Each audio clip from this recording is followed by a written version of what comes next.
All right, Joel Gausten here from joelgausten.com. My next guest is a new act. He only has one release out, so we're going to have a very short interview. Actually, my next guest has a 15-page discography going back about 40 years. And we're going to start at the very bottom and spend the next 5 hours going to the very top. That was another joke, Bruce. That's Uh, okay. I like jokes. Please welcome my guest from Los Angeles, California, Mr. Bruce Duff. Bruce, how are you? I'm good today. Thank you. Excellent, excellent. Well, obviously there is a lot that you and I can get into. It's never ending as far as the topics and with the bands you've been in, and also your involvement in the business side of things in the industry. You've also been an author, producer, you name it. So there's a lot of directions we can go in. But let's kind of start with the here and now. I know you're a busy guy these days. You're about to head out to Spain with the current band you're a part of, this Streetwalkin Cheetahs. That's right. I think it's the first time the Cheetahs have been out in Europe in what, about 20 years? I think I saw. Before I was with them, Yeah. uh, the humorous part of my relationship with the Cheetahs was I signed them to Triple X Records. I was at the label. I was in the ads with Tony Adolescent at the time. And they were just a band I signed that Frank Meyer had called me up, introduced me to the band and this kind of scene I wasn't that aware of with the Bell Rays and some other groups that he was part of, and invited me out to see a show and said they were looking for a new deal. And I liked what I saw and got him on the label after a few little humps and bumps. It wasn't an immediate thing, but uh, he came back to me with a record that was pretty hard to turn down, as they made it for the cost of a DAT tape by recording live at KXLU, and it was really good. I mean, this guy that used to work at KXLU, Maki, was just the master of live recordings in this small room. You would look at it, go, well, this is going to sound terrible. And then when you would get the thing back, it was good. Sounds like we're at the record plant. How do you do it? I don't know. But so that's what we put out first. And that was the late 90s. And Cheetah's been off and on ever since then. Not to take this on too much of a side trip, but about, I guess, about 2004 or 3 or somewhere in there, both Frank and I got a little burned out on punk rock and the bands we were with. He was kind of easing out of the Cheetahs. The ads were winding down. And we put together a band called Sweet Justice, which was a bit more of a bluesy kind of classic rock band, and put out a record on a label in Philadelphia with Jeff Ginsburg called Real Old Mind Records. I got a lot of things to remember. But anyway, so we did that, and then that morphed into Angus Khan, which was more of a kind of turbo negro show band with a front man. And then that burned out, and we did Sweet Justice again. Then Frank said, I'm going to start the Cheetahs up again, which I assumed meant I was out because I was never in the band. And the original guitar player that wasn't Frank had moved to Las Vegas. He goes, no, I'm not up for it. So he goes, hey, you want to play in the Cheetahs? So I've been doing that now for, feel like it's been 12 years at this point. Excellent, excellent. So you're going out to Spain in a few days. A week, actually, a week from today. Week from today. So how long are you going out for? How many shows? I don't know the exact number of shows. It's slightly over 2 weeks. It's like 2 weeks, 2 days. But I think there's a few days off. There's another day we play two shows in a day, like Black Flag. So it's a mishmash of stuff. Should be fun. I played more in Spain than anywhere else besides America. It's just like the last holdout embracing country that loves rock and roll. So they welcome you with open arms, and it's a really fun place to play. So it's not a lot of bands go over and that's all they do. They just do Spain and come home. And so that's what we're doing. Well, it's I've kind done of it before with other groups. it's an interesting point, Bruce, because from my vantage point, I see a lot of bands who play stuff like the Cheetahs, I'm more sort of like traditional punky rock and roll. I used to play in Electric Frankenstein years ago. Oh Uh, my goodness. I yeah, have a history with them. yeah, yeah, I know. The world gets very small. It's going to get smaller as we keep talking, I'm sure. But that's an example of a band that you know, they were based in Jersey, where I'm from originally. But, you know, I would talk to Sal, the guitarist, and he'd be like, "Oh, we got a label in Australia putting out a 10-inch, and we got this thing in Spain and Italy." So it seems that overseas has always been very receptive and welcoming to that more traditional kind of punk rock and roll stuff. You mentioned Spain being, you know, a big scene for these kind of bands. Why do you think overseas has more often than not embraced that kind of genre of music? But, you know, particularly for musicians who come from more of that like Stooges MC5 school of music and playing it these days. I don't know the exact, sociological reason why, but it's been true for a long time. Like, I didn't wear this on purpose, but this is the shirt from our tour in '93 with Jeff Dahl, and it was kind of true then. That's 31 years ago, and it was sort of the fact that I remember when we were with Jeff, we'd be in France. All the cliches become cliches because there's a fragment of truth in them. So we'd be going around France. People would be so mean to us during the day, like looking for a laundromat or something. Oh, why don't you speak English? And I mean French, and why do we have to help you? And Yankee go home, that kind of stuff. We'd feel really marginalized. Then we go to the show, and there would be people that would know more about our musical lives and what records we'd worked on than we did. There were people that asked me questions about stuff I'd already forgotten. And I was just like, how do they know this stuff? But that's the kind of fans that are over there. They focus on something and then they dig in. Kind of, I mean, not terribly dissimilar than maybe some of us used to do when you get a Rolling Stones record and go, wait a minute, who's McKinley Morganfield? And you start investigating that stuff and, dive into this old blues stuff that kind of was off your radar, but once you got into it, it was like, oh, this is super interesting. And then you dig deeper and deeper. They're kind of those kind of fans that go to these things. And they're here in America too, I think, but I guess in Europe, you can get them more consolidated, easier. It's not as spread out. So you can do a tour like that and be functional. I think that's the answer or part of it.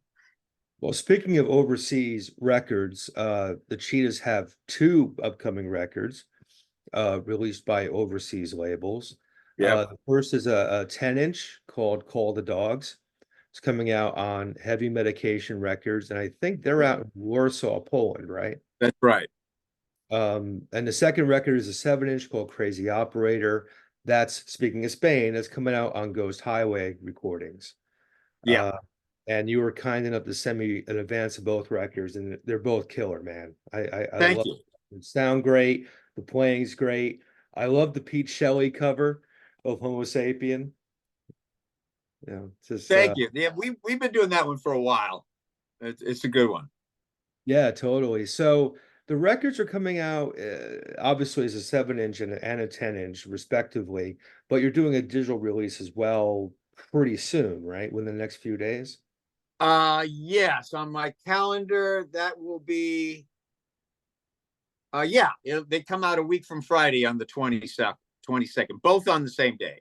But that's what they're called. They'll just be 2 4-songers each coming out that day. So you'll be able to hear all that stuff then on wherever you take your music. So check it out. Excellent, excellent. Obviously you're about to go overseas to have this tour, but I got to ask you how things are back home. I lived in LA for a couple of years. It's been more than a minute since I've been back there. Um, how would you describe where things are with LA right now, as far as the scene in general, bands, clubs? Are things healthy these days? Are they a bit on the quiet side? Where are we right now? I would say they're healthy. But they're different. It's not the way it used to be, but I mean, since I've lived here, I moved to LA in '79, and I've seen it change a number of times, from being so busy to not so busy to bands popping out to where LA was a place where major labels were looking to sign bands. I mean, the concept of people looking to sign bands is kind of gone. I mean, basically, labels are looking to sign people that have got giant numbers on TikTok and YouTube, and those are almost always individuals that are making music where the backing tracks are from their computer and stuff, and that's kind of what it is now. A funny little side note: I went to a show at the this club downtown. Artist I work with, Crow Jane, was playing, and we got there was this huge line outside, and I love Crow Jane, but I said to my friend, I go, I don't think that's a line for Crow Jane. And I walked up to the door and I said, what's going on? They go, oh, the show's just letting out. I go, well, who was it? The guy goes, I don't even remember. It was like some door guy. And he went and asked the ticket, and they said they didn't remember either. And I ran into the singer I know, and her husband is the sound guy there at this club. And he was telling me they do a lot of that. They do a lot of these people that pop up on TikTok, or they've got a song out that's got all these streams, they get booked. And he says a lot of them come in, they got laptops, and that's the tracks. It's all on a lap. They've never really done a show.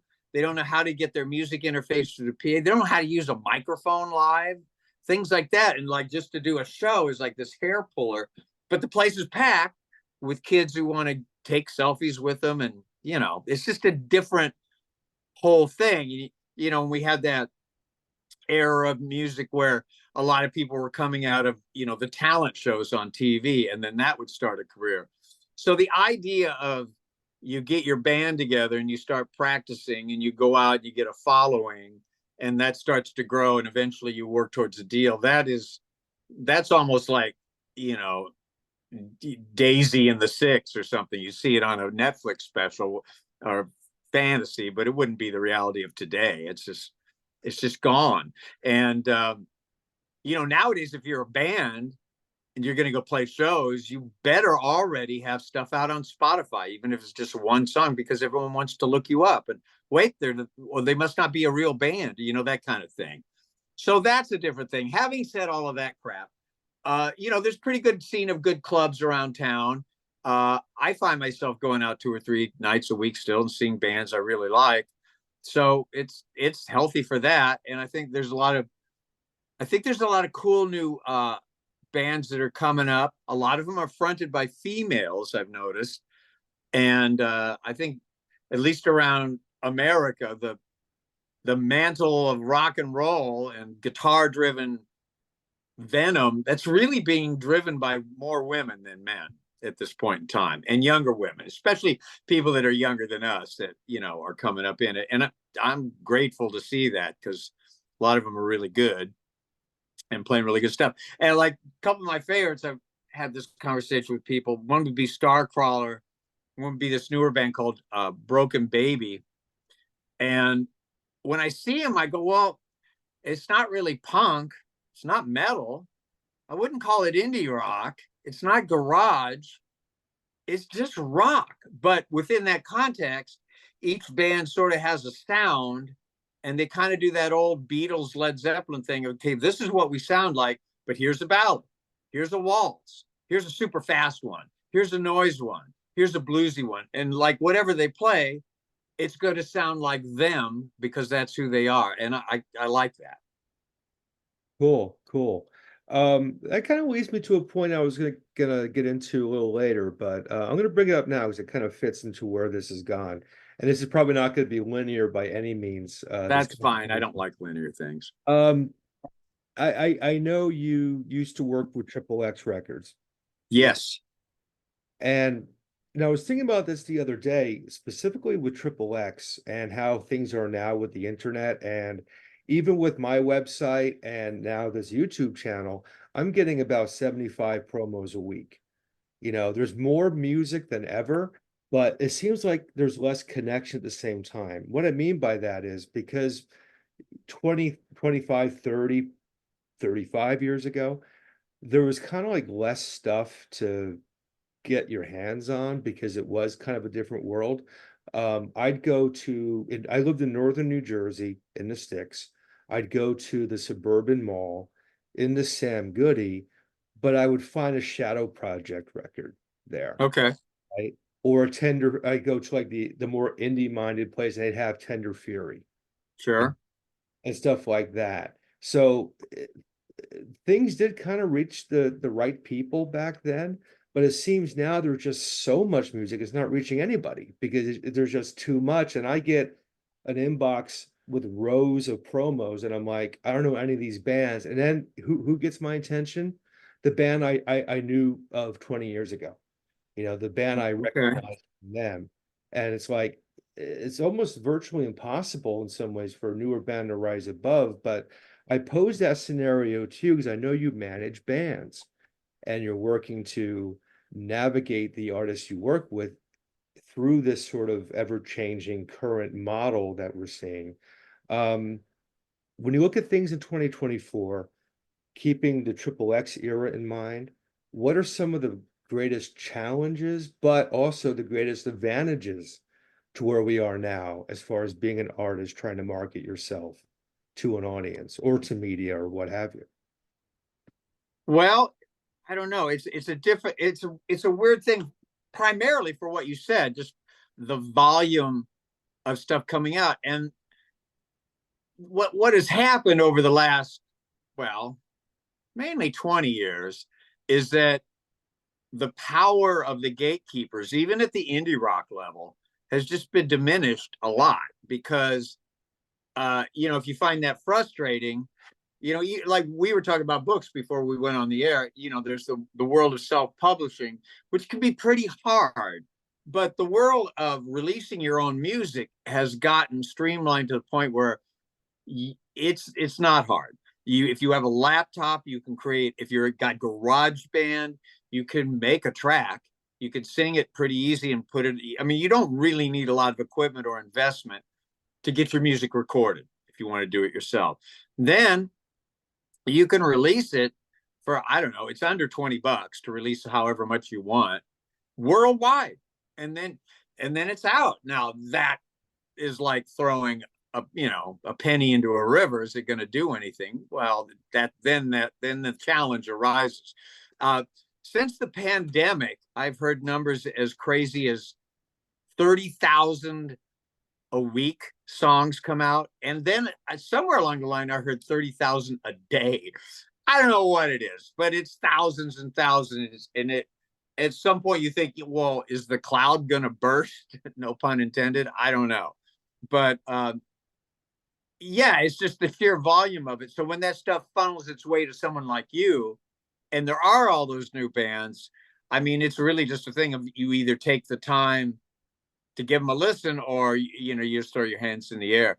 I get a lot of the same stuff. I still get press releases and you know just notifications, Paste magazine, whatever it might be. And depending on how it's described, I'll take a listen to it. If it sounds okay, that sounds like something I would like, and I give it 30 seconds on Spotify. And if I like it, I throw it into a playlist of new stuff and go back and check it out. That's how I've been finding stuff. But in the old days, it was, I'm trying to think back, we would do, like, if it was a punk rock record, if we took out an ad in Maximum, it would sell. Like, kids would see, if it's in Maximum Rock and Roll and it's from Triple X, a lot of kids would say, well, that's probably good, and they would order it. And that seems almost ridiculous nowadays, but it was kind of true back then, because you were either finding out about records on your local college station, in a fanzine, or live, or you see them play, when they came through town. And that was it. Or your friends would tell you about it. And nowadays, there's so much information. It's not about if it funnels to you. It's about if it bypasses you, because there's so much, you can't catch it all. There's no way. So Well, that's the huge difference. yeah, I think one key too, at least from my perspective, being more of like a recipient of the stuff that's being pushed out there, is having a good publicist, a publicist with a name, with a track record, who's not a dick, who gets back to people and has a nice stable of acts. And there's a lot of people I've been exposed to because I know the publicist, Yeah. because the publicist is cool. The guys you have working with you, through Kitten Robot, for example, you Mm-hmm. know, perfect example, really easy to communicate with. And I think that's key too, because even back back in the day with Triple X, I bought records just because they were on Triple X. I didn't even know who they were, but oh, it's on Triple X. That's a cool There label. were a few indie labels like that, from Metal Blade to Epitaph to Fat. Yeah, that was a good place to be. Yeah, for that reason.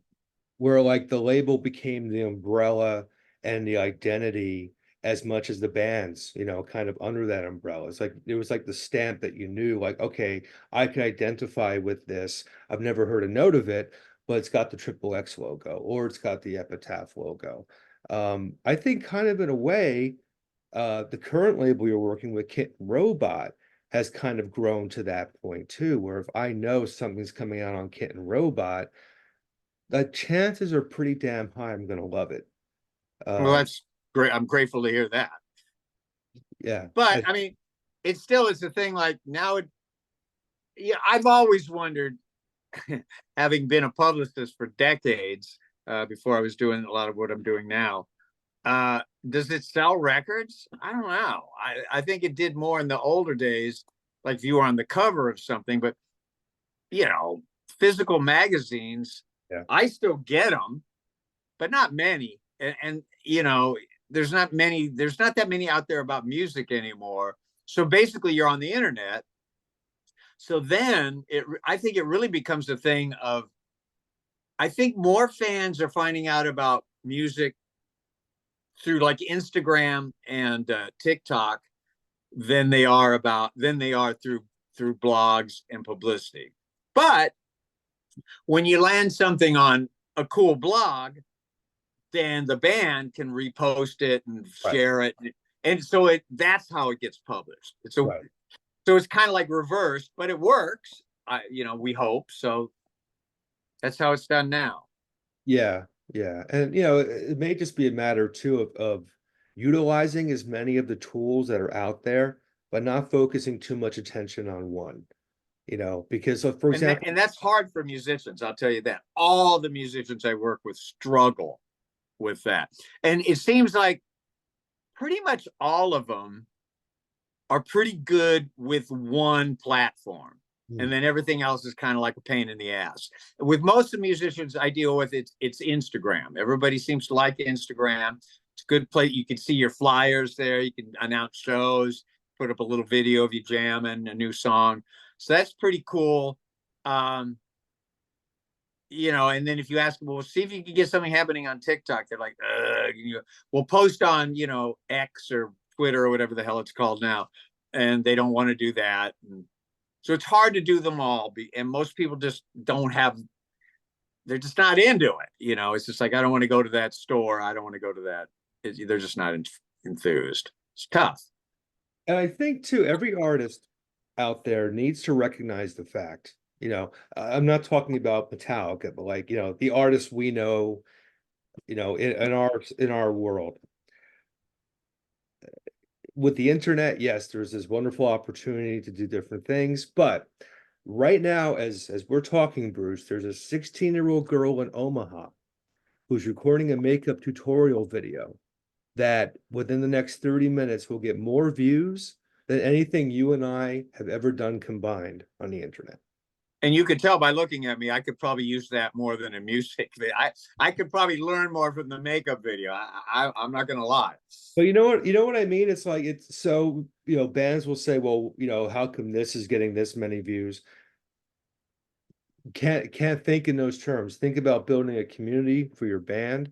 Think about connecting with an audience. Think about putting out something good, making it the best you can. Just because technology is in front of you and it's cheap, don't make your product cheap.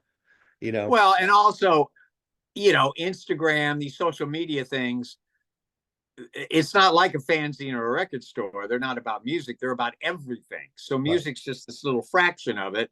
So you gotta expect that, But there are a lot of people that, for me, when I go to social media, that's mainly what I'm looking for is cool music stuff. I don't need to watch, every girl dance around, although that's not horrible. I'm still mainly looking for music, and that's the plus side of it, is you can kind of snoop around and find what you're looking for, see, and learn other things too. See what, see what people are thinking about the world we live in, which is an odd place currently. About to get even more odd in the next. Quite possibly. Um, I want to get into Kitten Robot for a minute specifically, Okay. because I'm such a fan of that label. And just in the last few months, the label put out a beautiful, beautiful new album by Inglori, which was my favorite album of last year. I know Paul Rossler, a good buddy of mine's involved in that Kitten Robot community quite a bit. So tell me a little bit about how you got involved with Kitten Robot and some of the artists who are doing things currently with the label and what might be coming down the road for you. Well, as briefly as possible to not belabor the point, Paul and I, Paul Rosser, we go back to the days we were in 45 Grave together for a few months. I'd been in the band for a few months. He stayed in after I left or was asked to leave. But that, in fact, both Jeff Dahl and Rossler I met through 45 Grave. And then after I was out of the band, went on to do quite a lot of things with both of them.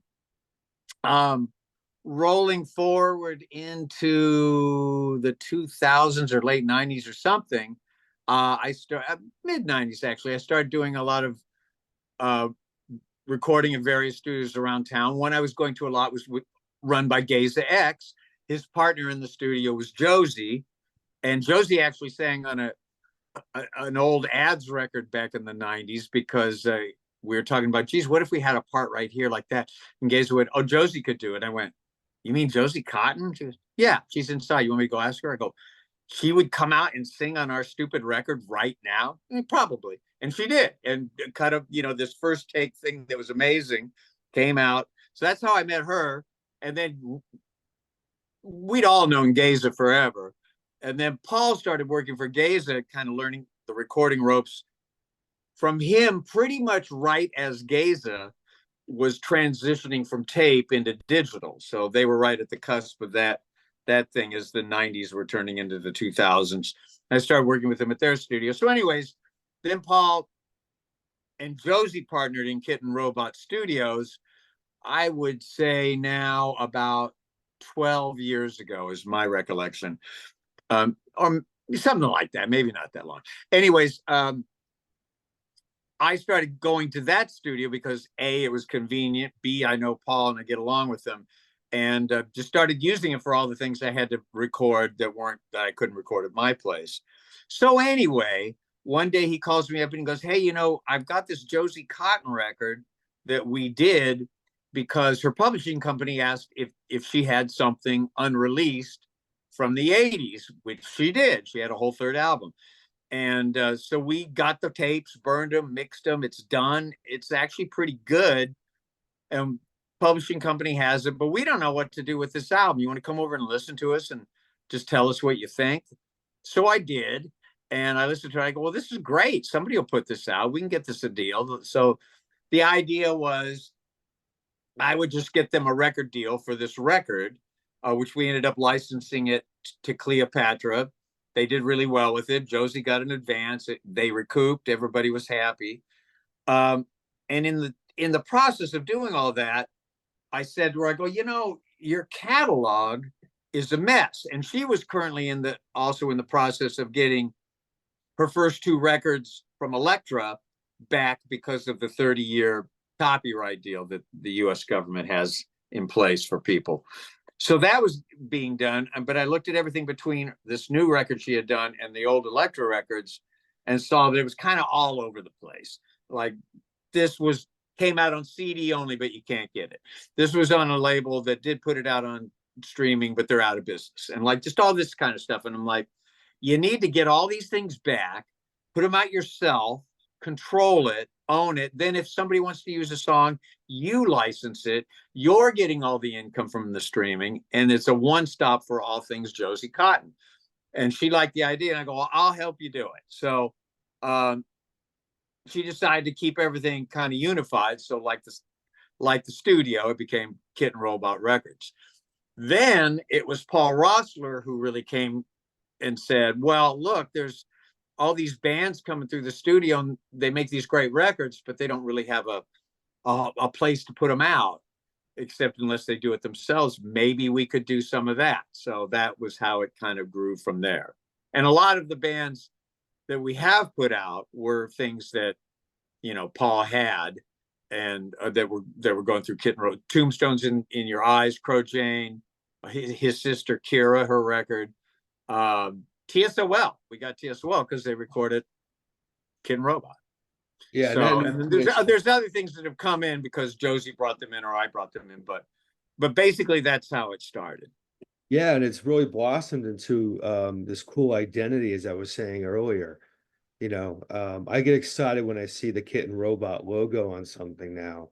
Not just because I know some of the cast of characters, but again, I can trust that whatever music's coming through there is going to have a certain standard. And that new TSOL record, wow.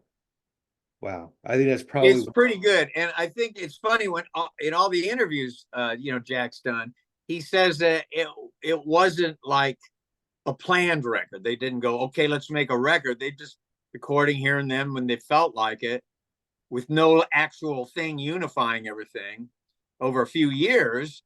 And then they finally decided, well, let's put this out.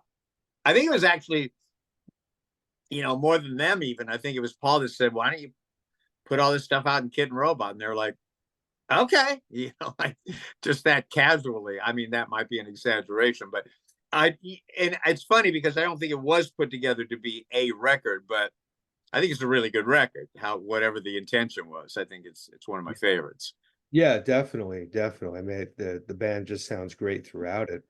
Um, and we were talking before we started the interview proper that you and I first crossed paths almost 20 years ago when I interviewed you for a project I was doing.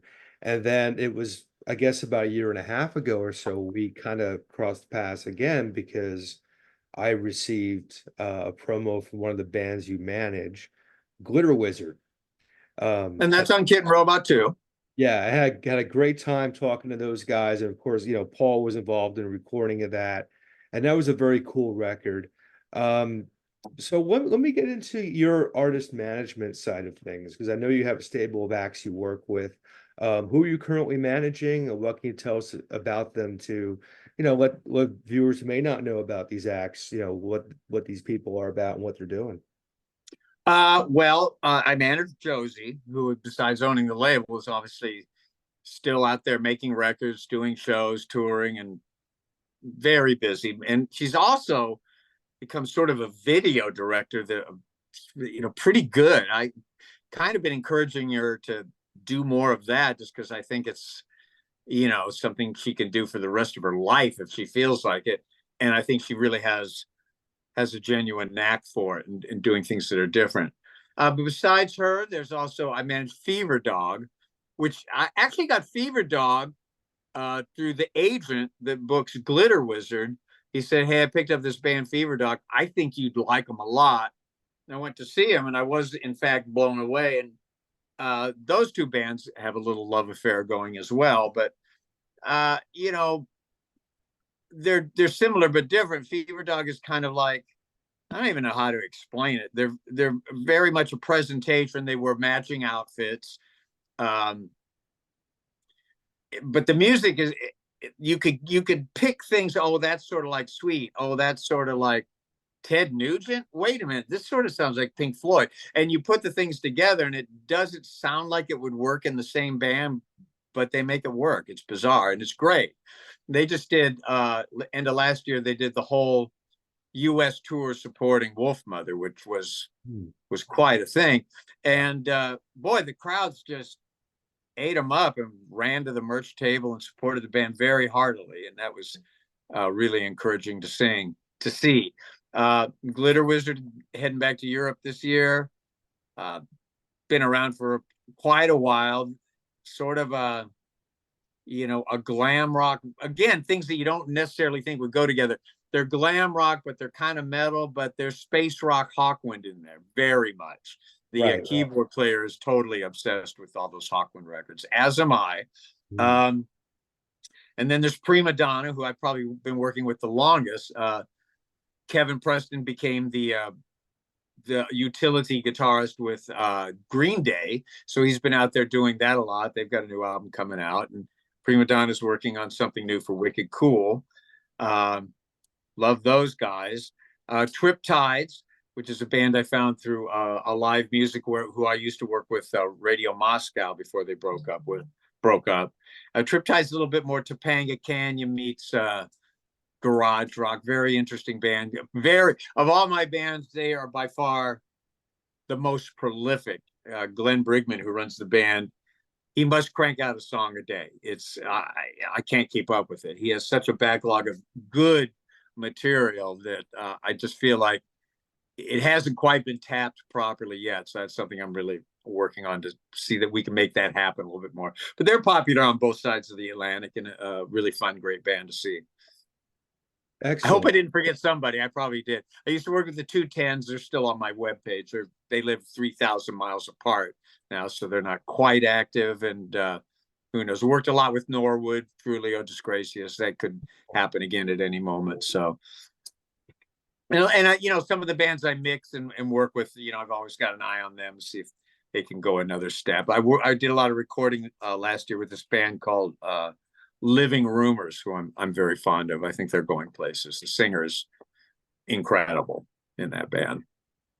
Excellent. And some of the bands on Kitten Robot, I think, are going to another level. They haven't quite made that apparent yet. But if you listen to the first record with Crow Jane, and then the EP she made recently with her band called Bound to Me, wow, that is a mind-blowing record. It's one of my favorites that has come out this year, or in the last year. It's so good. So that's just it, a quick blast. A lot of good stuff. There's still a lot of good young musicians working, doing very vital things. I will say that you can go to any point in my life, and the stuff I was championing would always be stuff that would be on the underground level. I'm not trying to be weird or different. I just kind of always felt that way. Right. To me, punk rock was the residence. Got it. Yeah. I get it. And we will get back to the Streetwalkin Cheetahs. I promise, Frank, if you're watching. That's all right. That's it. Yes, Frank's watching. The eye of Frank Meyer. He is everywhere. Yeah, well, Frank's been on the channel. We did an interview about his hip hop movie, which we'll get to in a second. But great movie. Yeah, it is. It is. And the reason why I wanted to get into that movie was because it's kind of out of my wheelhouse. So you told me about it, and I'm like, yeah, I don't know really much about this. That's why I want to watch it. And I loved it. And I love talking to him. And he's definitely, I can like literally hear the gears spinning in his head as he was talking to me. So I'm sure he's a blast to work with, because he strikes me as such a creative mind, and he's always kind of moving. Funny thing about Frank, just to interject.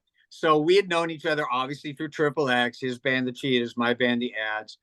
And at one point talking on the phone, we realized we were both, not very closeted hip hop fans. So we went and saw Cool Keith down at the Key Club.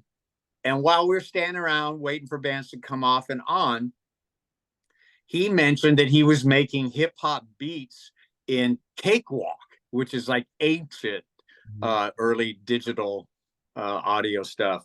And I wasn't even that advanced. I had this Roland sampler thing that had a 4-track built in, horrible machinery.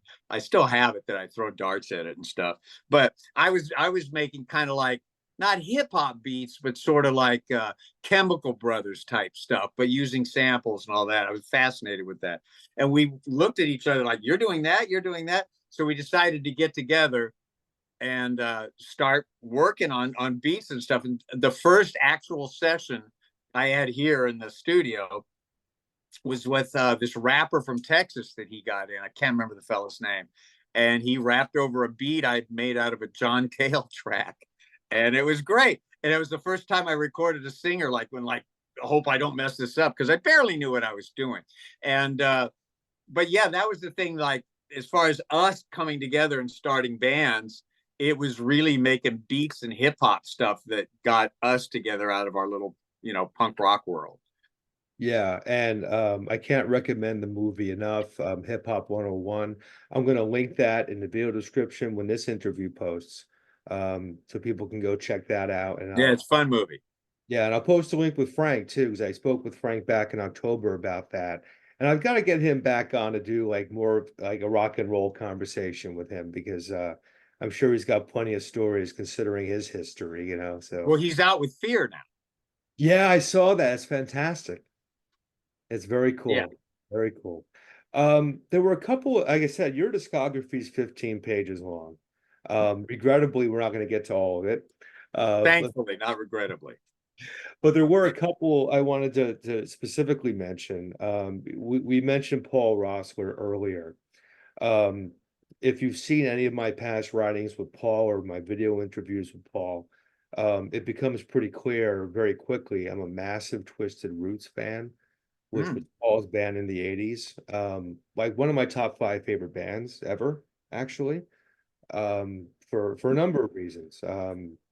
But I know you had played with Twisted Roots, and it would have been like not late 80s, like mid to late 80s, and that would have I been want to say it was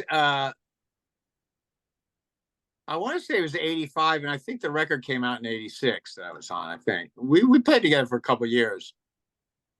So and that went back a ways too. When I joined 45 Grave, Twisted Roots was going, and Gary Jacoby, who ended up in Celebrity Skin, was in the band drumming. He was the lead singer in Celebrity Skin.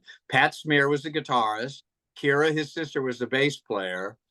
And Maggie was one of the singers. Oh, damn it, I'm forgetting the other singer's name. They had Shell. two female singers, and they were both great. Michelle was the other singer. That's right, Michelle Bell. And thank you. And this guy, Rick Van Satten, he put out the first 45 Grave single, Black Cross and Wax on the flip. He had a little label called Goldar. I don't know where this guy got money, but he was a supporter of underground bands that he dug. So he put Twisted Roots and 45 Grave back to back in the studio down on Melrose. I'd have to look up the name of the studio. It's a clothing store now.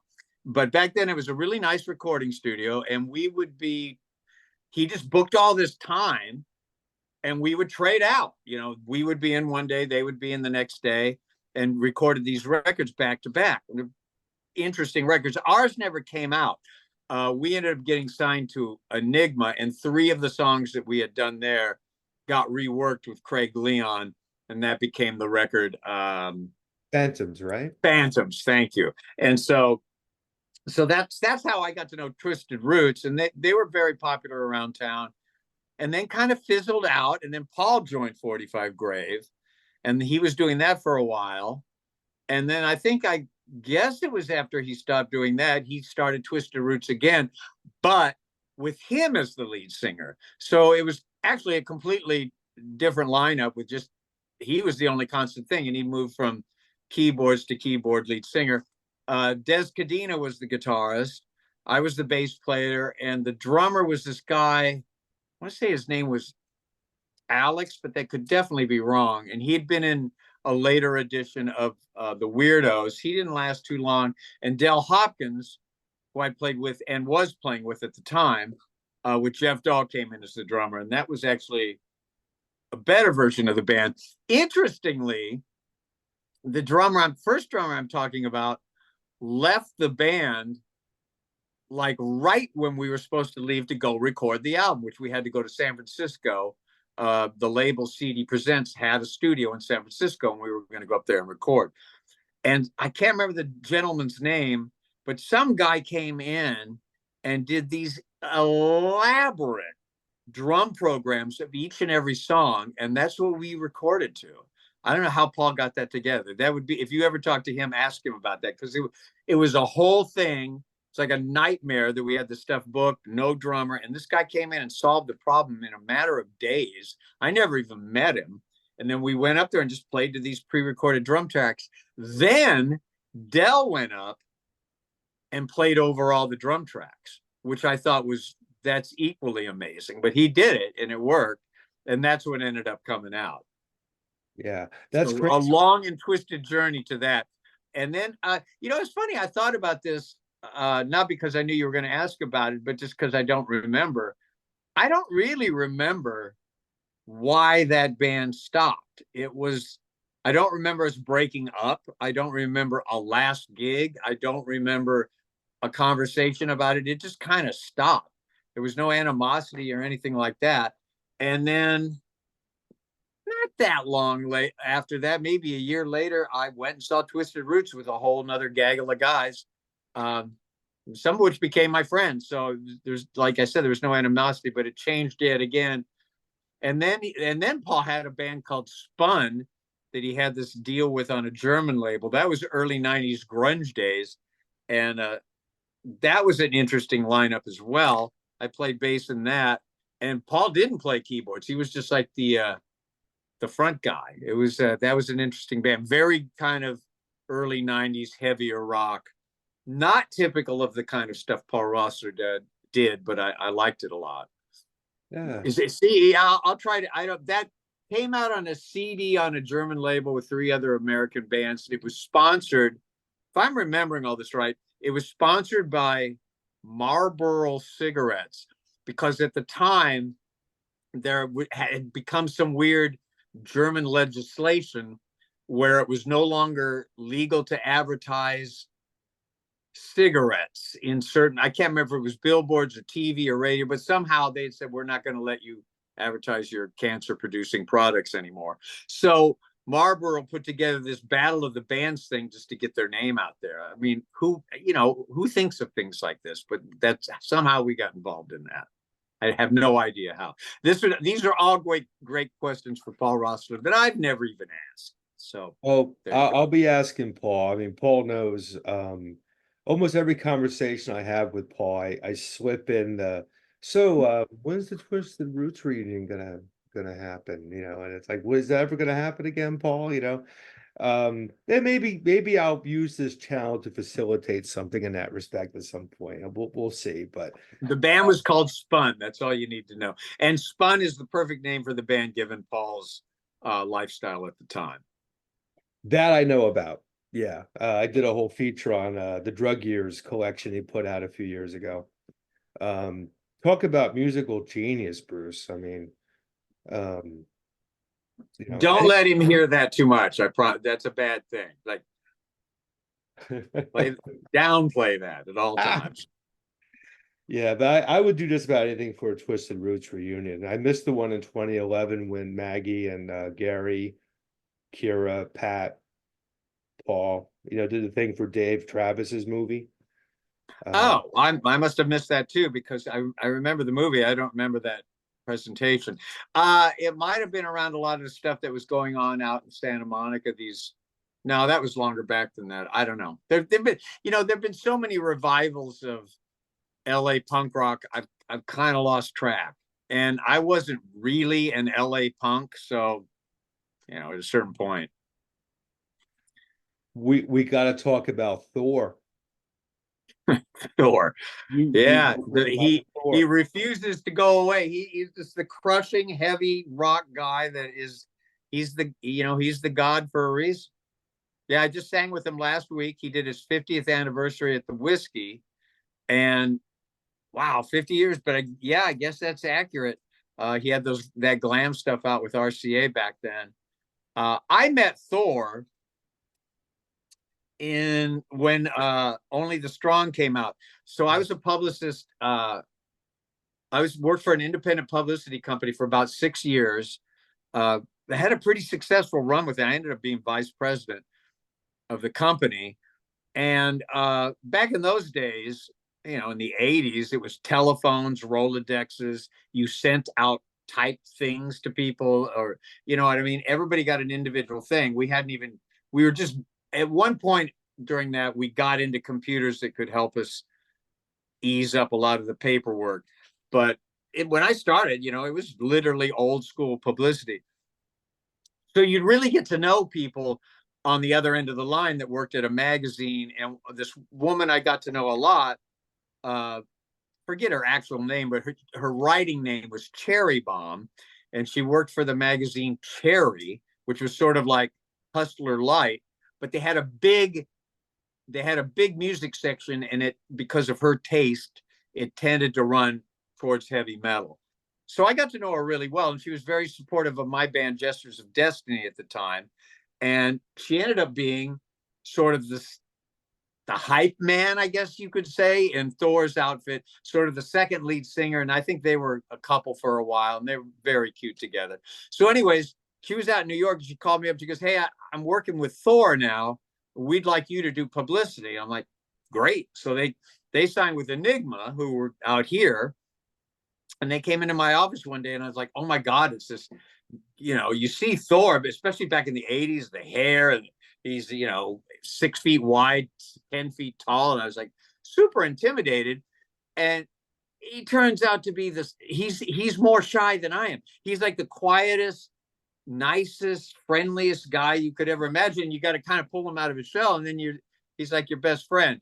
And she was super cool and nice too. So I worked that record, which was a kind of a hit, especially like, again, like you're saying, not so much in the States, but it was like a big hit in Europe. And he was a big cover boy on Kerrang for a while. And then I sort of lost track of him. And then it was when it all comes back around. So I got the Cheetahs signed, and we put out that live album like I was telling you about. Then they went into the studio to make a record. The producer was Brian Kehoe, who was from San Bernardino, where I grew up, but I didn't know him till he started working on this record. And he produced the Cheetahs record. So one day he comes in with his denim jacket. It's got a Thor patch on it. And Frank goes, "Thor, like in the Rock Warrior?" So they go on this whole Thor thing. So then they contact Thor, and Frank was working for a magazine and did a Thor interview. And it's sort of one thing led to another. And then when I got my studio here, we produced Only the Strong by Thor, which was sort of, I guess, kind of a comeback record, though I don't remember Thor ever dropping out that much. But he signed to I can't remember the name of the label. They were in Cleveland. It mostly did like this revised Cleveland rock stuff. Like was it Smogvale Records? It was Smogvale Records. Thank you. I need you around more often. Anyway, so we did that, and then we were just sort of on the Thor train. So when he would come through town, a lot of time we would be the backing band, or we would just sit in with him. And then we did the record. When he signed to Cleopatra, we did his first record for that, which was quite a few years later, which is called Metal Avenger. And part of the deal was Cleopatra it was a pretty big budget record, and Cleopatra wanted to have as many guests on it to sort of reignite Thor yet again. So they brought in some cool people. It was the last record that the guitarists from the classic Motorhead lineup played on. Fast Eddie? Fast Eddie, again, thank you. And so they brought in him, the guitarist from Twisted Sister, a couple things like that. And we go, this isn't enough, and this doesn't really fully represent Thor. So we brought in like Henry Rollins and Betsy from Bitch, all kinds of guys, Brian from Kicks. And then Thor brought in these guys we didn't know, who were in like really heavy power metal bands from Eastern Europe, stuff I'd never heard of. And some of these guys were just incredible. So it was like one of the first kind of remote recordings we did, where people were just sending us tracks and we were syncing them up and making it work. And a Cheetah Chrome played on it. So yeah, that was a lot of Thor stuff there. And every time he comes through, we usually end up doing something with him. When we played at the Whiskey last week, I sang backing vocals with him. It was totally a blast. He's always fun to hang out with and work with. It kind of amazing. There's one time he came through, and he asked me and Frank to sit in, and they were the guys in the band were kind of uptight about having us come on stage. It was at the Knitting Factory where I worked. So Frank sat in for one song or two on guitar, and I go, well, I don't want to get in the way of anybody. So Thor's like, well, can you play keyboards? Which I'm one of the worst keyboard players of all time, but I program my synthesizer, do a few things, and played keyboard. It's the only time I ever played keyboards live on stage was with Thor. And just to do it right, I did wear a purple cape. So, you know, didn't want a half step. Awesome. Were you working at the knitting factory in like 2003, 2004? Yes, I was. I was pretty much, I started there a few months after they'd opened, but just as a DJ. And I worked there for, I guess, about half a year, just spinning every week or so. And the publicist got fired like rather abruptly. And she was a friend of mine, wasn't quite sure what happened. And they asked me if I'd want to, you know, come on board as the publicist. I was still at Triple X at the time, but Triple X was sort of going hip hop, which I was cool with, but it was a little too gangster for me and kind of got out of the rock and roll thing. So I was sort of looking to make a change, and that's where I ended up going. And it was a pretty fun run. I was there with I was with the company for 16 years. That's the longest I worked for anybody. Wow. Because I was living out in LA at the time, and I played a show. I used to love that venue, that knitting factory out there in California, in LA. Yeah, it's good place. You know, it's kind of I was mentioned earlier about the world getting smaller. I know Paul is doing the Rozz tribute show Yeah. in a couple of days, and Jatan is playing with him. I was in a band with Jatan's son in those days. Ah, We played the knitting factory with Dukowski, and Nora, the Chuck Dukowski sextet, and I believe oh, I recall that. Yeah. I think Saccharine Trust was on that bill with us too, because our three bands did a lot of shows together, it seemed. Around that time, I think we did like 4, 5, 6 shows together in those days. But I know one of them was definitely at the Knitting Factory in like Cool. 2003. Yeah, I remember Dukowski playing that. Was it in the small room, the 100-seater? Yeah, it was like, yeah, Yeah. yeah, We called that the alternate.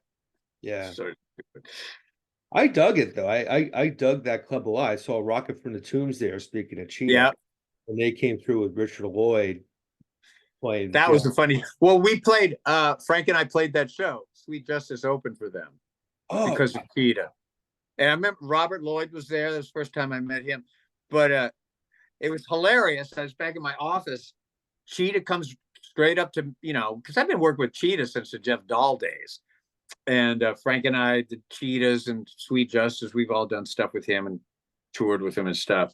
So he comes up and gives me a hug. It's great to see him and everything. And then Frank shows up a little later, and we're kind of getting ready to sound check and stuff. And we're up by the sound booth, hanging out with the sound guy.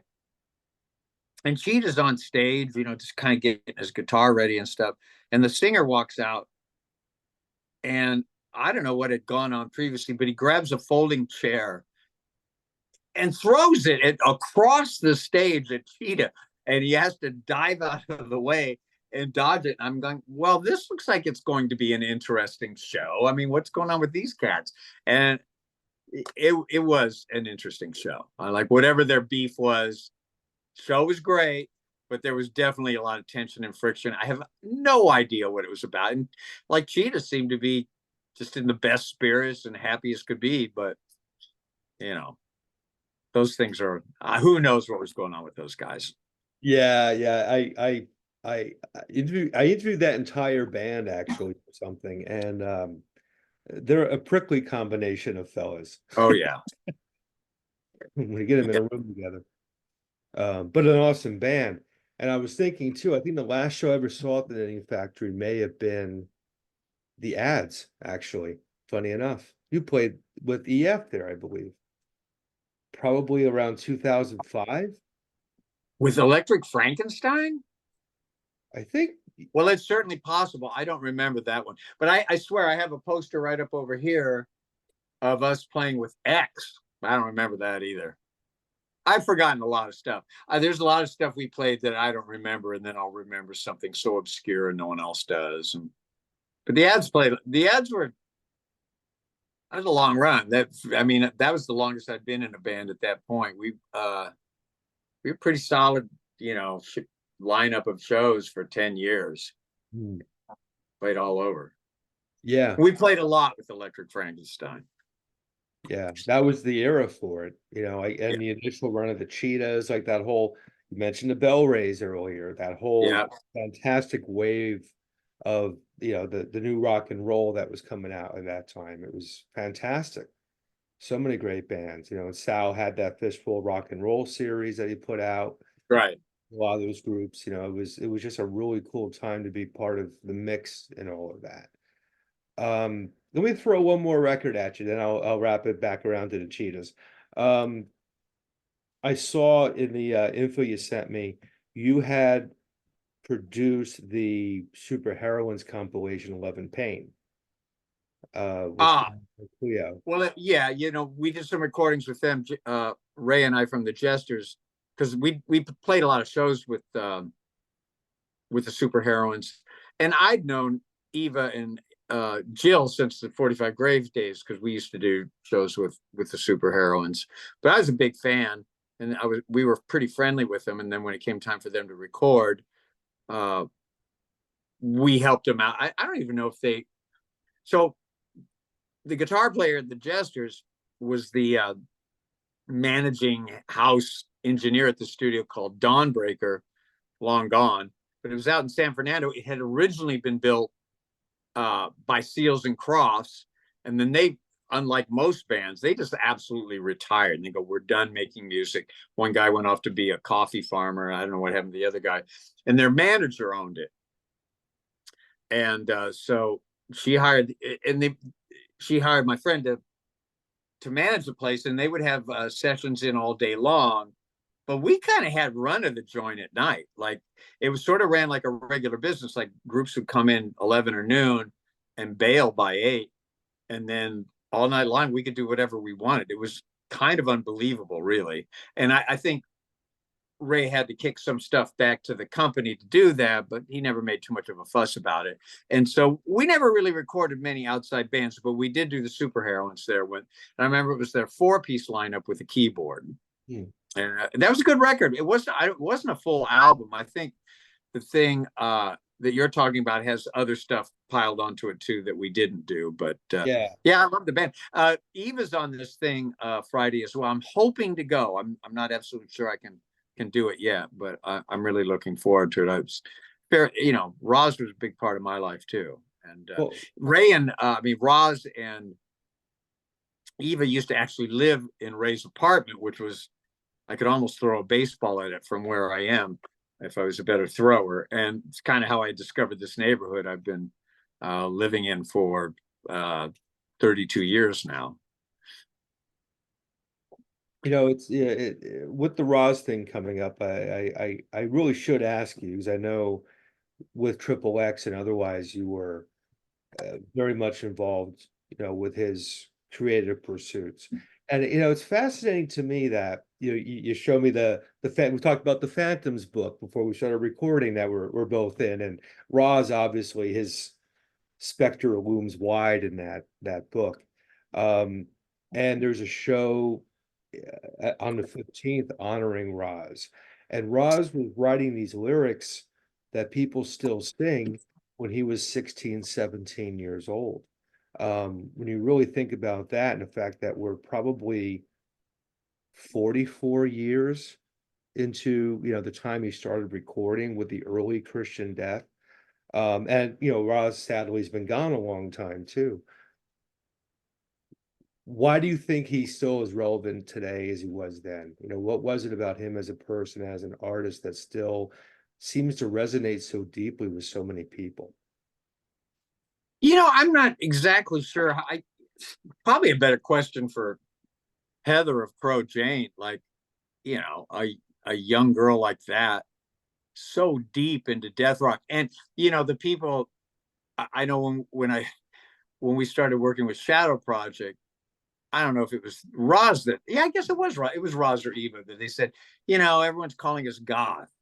We're death rock, and they made that differentiation. They were very, adamant about that. As does Crow Jane, and I think, when you zero in on that world, Rozz and Dinah Cancer still around. That's kind of ground zero. There weren't really anyone doing that kind of stuff until they did it. I mean, death rock started in LA. So many things are, you know, appropriated from Europe or wherever, New York, and kind of rethought and redid, but that started here. No one else was doing, and to be fair, it never really caught on per se anywhere else. Goth did, but goth is a little different. And I think just for people who get into that early stuff and they latch onto it and stay, you know, stay locked into it, because it's really good. And, you know, Rozz, like a lot of great artists, when you actually, you know, there's that classic first album everyone knows, but as it moved on, when Jatan was in the band, they were recording those second and third records. That stuff's really good. And then, you know, when he revised Christian Death, that stuff was hard hitting. The other projects he did along the way, Docus Corota, Helter, all that stuff is interesting and really good, and kind of shows this whole world of his mind, which goes off in all kinds of directions, from, you know, even pop songs to industrial stuff to instrumental stuff to experimental stuff. So, I mean, I think it's like a lot of people, like almost like when we were talking about discovering the blues through the Rolling Stones. When you find it and you start digging in, you realize there's a whole thing to learn from, a whole world there. And it can be entertaining for a long period of time, the more you dig and the more you find out. How people discover it nowadays, who knows? I mean, you know, a logarithm, a friend, an older sister, somebody's record that they find, you know, I don't know, but it does continue to go. And I think the quality of it is what, you know, continues to provide people with entertainment. I mean, it's good. And you know, Rozz was very lucky to have recorded with Tom Wilson right off the bat.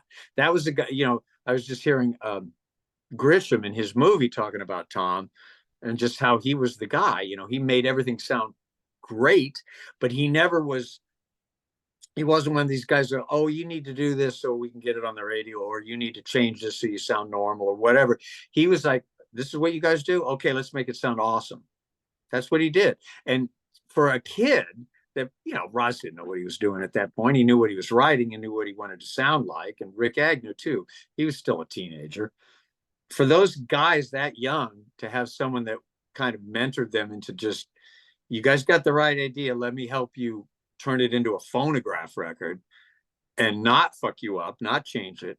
That's almost like a miracle. I mean, hats off to Lisa Francher for putting those bands together with that producer. She did it a few times, and that was, you know, a godsend, really. Yeah, absolutely. Absolutely. The second Tom Wilson. Right. Yeah, I mean, there was a sound to those records that are, you know, very distinctly Tom Wilson. And there was a sort of a sonic aesthetic to those records at that time that I think helped solidify a lot of things for sure. You know, I love the second wave Christian Death when Jatan was part of the mix. Different sound though. You know, the early Rozz, Rick Christian Death. A funny thing, 45 Grave headlined a show out at some theater in the South Bay that I've never been to before or since. And it was us, Christian Death, and Pompeii. Pompeii 99. Yeah. And maybe another band. But at the time, Christian Death was all these, I don't know, anyone in the band. Michael Montana was the guitar player who was a friend of Eva. He ended up playing with the Jesters a couple of years later. But it was all guys that looked like him, you know, kind of Motley Crue looking dudes, which I'm sure, you know, Rozz loved. But a very short-lived lineup. And I think that's the show in which he saw Pompeii 99, went, these people, that could maybe be where I go, which backfired on him when, you know, the singer, you know, hijacked his name, which was, and not only hijacked the Christian Death name, but literally hijacked Rozz's image. It was like a very deceitful thing to do, but, you know, Valor being Valor. I don't know what he's up to nowadays, but thankfully that ended up back in Rozz's court and he reclaimed it. But I think Valor still may be doing Christian Death things from now and again. But that's when I think that might have been the first time they all even laid eyes on each other. Wow. Yeah. Yeah. It was definitely a gig they had played together that led to the two camps sort of joining forces. And Ballard still does Christian death. I I have no beef with the guy. I've known him for a while. He's actually in New England as well. Never had a problem with him. I know his kids, so I'll leave it at that. But yeah, but that's how the two camps met back in the day. But how wonderful they're having that for Rozz on Friday. And Paul and Chatan's new record, The Young Kings of Midnight, is very Rozz centric and very Darby centric, and that's another one who still celebrated many years after his passing. So, you Of know, course. it's cool that there's still a residence with these guys, and that the records we do and the things that we put down, if we're lucky, we'll survive, and those are two examples of people who did things that matter that still matter now. So, It's funny you say that because what made what made death rock different from goth? I thought about that from time to time. I don't even think it's addressed in the book, but I think if you boiled it down to two words, it would be the Germs. All those bands were, Don Bowles, 45 Graves. He was in the Germs. They all loved the Germs. And that first time I saw 45 Grave, Pat Smear was playing second guitar. Pat was in and out of bands like weekly at that time. But just the Paul Cutler and Pat Smear together, I was like, this is the greatest band I've ever seen. They were my favorite band. To end up in the band was like, I couldn't believe it myself, which, the fact that I pulled it off for 6 months was kind of a joke and hysterical and like changed the course of my life. Uh, and at the same time, Rozz was a huge Darby fan. And those guys coming up from the Inland Empire, they hadn't moved here yet. mm. They were very influenced by all that, by the Germs and Darby and Pat. And funny thing, I'm trying to think about, I guess this would have been the 90s. I think it was when Rozz and Eva were living with Ray around the corner. So probably like 87 or 88. And they did the show downtown as Christian Death, but Eva was playing guitar. And didn't tell anybody this, but we knew they were going to do an all drum set. They learned all the songs. They got really into it. And, Eva's pretty detailed guitar player. She knows what she's doing, and she had it down. And so we got there. I remember we rode in Ray's van. We all got to this place from backstage. When we got there, some kid was talking to Rozz, and we weren't really paying attention.